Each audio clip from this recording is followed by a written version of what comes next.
Facebook family. I just wanted to bring you guys to the gear and ratio chart.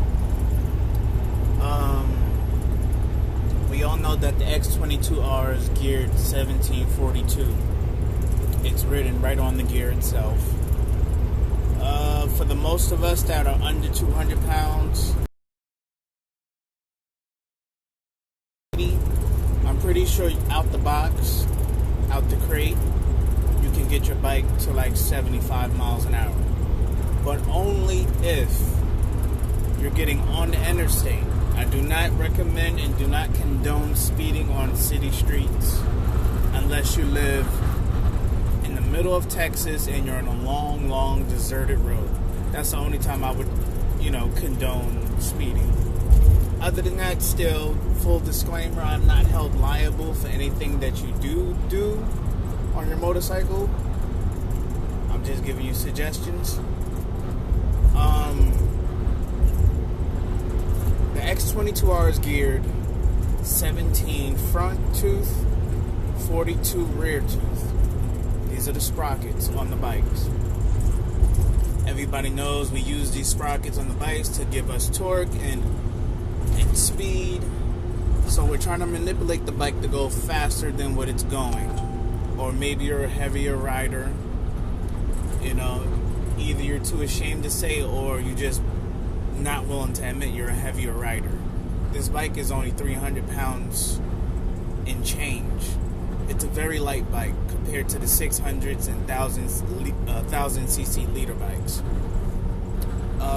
The gear and ratio for the bike is 2.47. That is the gear ratio for the stock x22r. Now, the reason why I brought you to this chart is to look at its little brother, the x22. Chase on Two Wheels did a review of both bikes. In his honest, true words, he gave his opinion.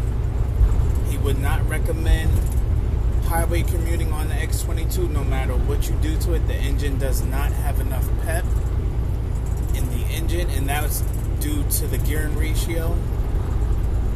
And the stock gear and ratio, based on other owners giving out their reasoning to why the bike doesn't run that well, is because Venom, or either the manufacturer that makes these bikes and put these bikes together, they geared it as a 1442.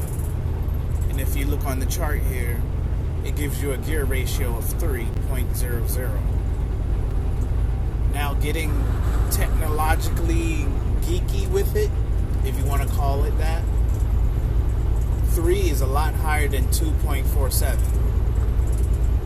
So most engine builders know the lower the gear ratio, the faster the vehicle, because the cogs and the gears are actually turning at a faster speed, which basically gives the drivetrain more power. Well, gives it less power to do a full rotation, which in turn gives the vehicle in question more top speed, but at a sacrifice of acceleration. For those of us that can sacrifice the bike wanting to pop a wheelie from a red light, cool, go for it. I've popped like 4 or 5 wheelies in the 3 years that I had the bike. Well, actually, I had to think about that for a second. It's more than 3 years. I literally I dived head first based on other people's modifications. I went from a 1742 to a 1745, and I felt a dramatic decrease in acceleration and a slight increase in top end speed, but I only felt the top end speed in every single gear from first to fifth.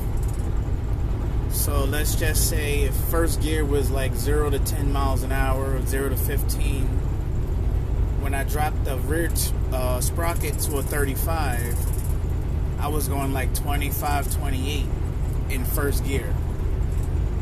And I was pretty happy about that. You can stay in first gear longer, second gear, and not even have to shift through the gears to keep up with city traffic or local traffic, speed limit 25. You're probably in third gear already, So it does give each gear a longer pull, but with less force, which equals more top speed. And I looked at this chart that you're looking at right now, and I said, well, what if you get the same gearing ratio with different sprockets? Does it change anything? And the answer to that is no, it doesn't change a single thing. Not at all. So if the manufacturer were to be honest about what's going on, instead of slowing the bike down itself, they could have simply given us a 15-tooth sprocket or 16-tooth sprocket. And the bike would probably go a little bit faster. And I only say a little bit faster because these gearing ratios go down the higher the tooth of your front sprocket, because that's where the biggest changes happen. So from a 1442 of a gearing ratio of 3.00, we could have went down to 2.08 with a 15 tooth, and a 16 tooth to 2.63. They said no, it's not fast enough. So they gave us the 17th tooth sprocket, which gave us the 2.47. And if you really look at all these numbers, you'll figure out that they do overlap and they skip every now and then. So with that being said, a 1537 gives you the exact same gearing ratio as a 1742. What does that mean? Pretty much nothing. But in that same instance, with the 1537, if you drop one tooth on the rear sprocket, you literally get a decrease of a gear ratio of 7. But if you use the stock gearing ratio of 1742, you lose 6. So we all know 7 is greater than 6. So the 1537 would be a better option in my opinion. And as always, everybody's entitled to their opinion. So that's just mine. So in the quest for speed, I literally dropped a lot of teeth, like 6 teeth on the rear sprocket. I went to a 1735, which gave me a gearing ratio of 1.94. Personally, I've ridden this bike for over 200 miles in just that gear ratio, from New York to Connecticut, New York to Hartford, Connecticut, New York to New Britain, Connecticut, and then back to New York again. The bike is not screaming at high RPMs, full peg. At like 8,000, 9,000 RPM, the bike is calm, steady. It vibrates a whole lot less. But the problem is the speed. You need the speed. That is the biggest pet peeve I have right now. So I actually have to go back up in gearing ratio to give it a little bit more torque. So what I did was I took the 18. Oh yeah, I forgot to mention that as well. I went to an 1835 and just try to, get more speed out of it. And it didn't work, So at that rate, it was a 1.94. Yeah, 1835. So at that rate, I went back down to a 1735, which gave me a what was that? 2.6. Just by one tooth in the front. So 1735. Gearing ratio gave me a 2.6. And the bike does have a little bit more torque from the bottom end, from 1500 to 3000. It kind of shows you where it used to be, but not as violent.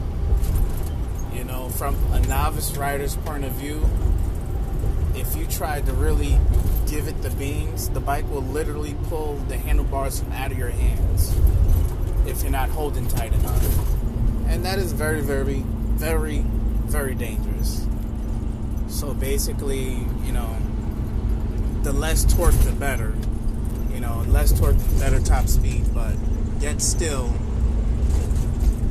I'm pretty sure the manufacturer and Venom had in mind in-city commuting motorcycle, not really meant for highway use.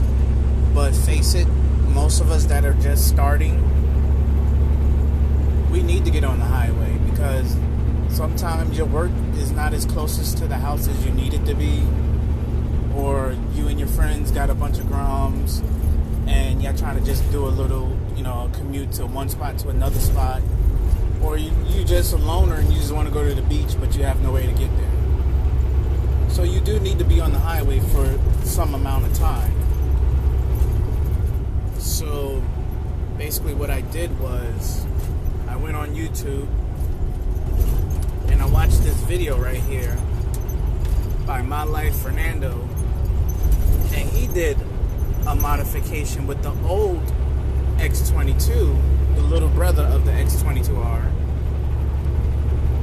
and his results were pretty much concrete in everything that I just said.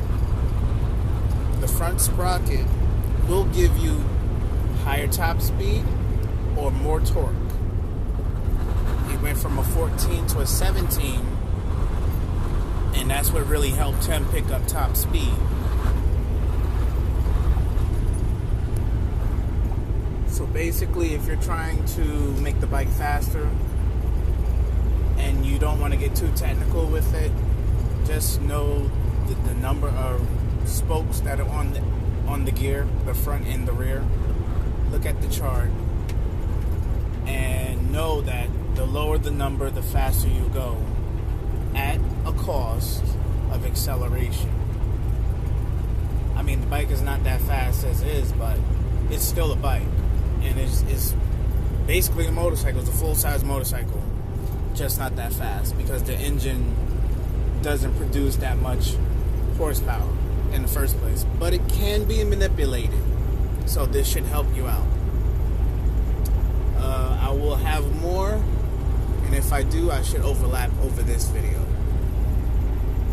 Also, I forgot to mention that there is a big bore kit made for the Honda CRF 230F, which our bike is cloned after. It does give you an additional 10 cc's, so maybe even that can even give the bike even more performance. If you do so inclined to go that route, you can get the specs right here, and I'll give you a zoom in so a better look at it.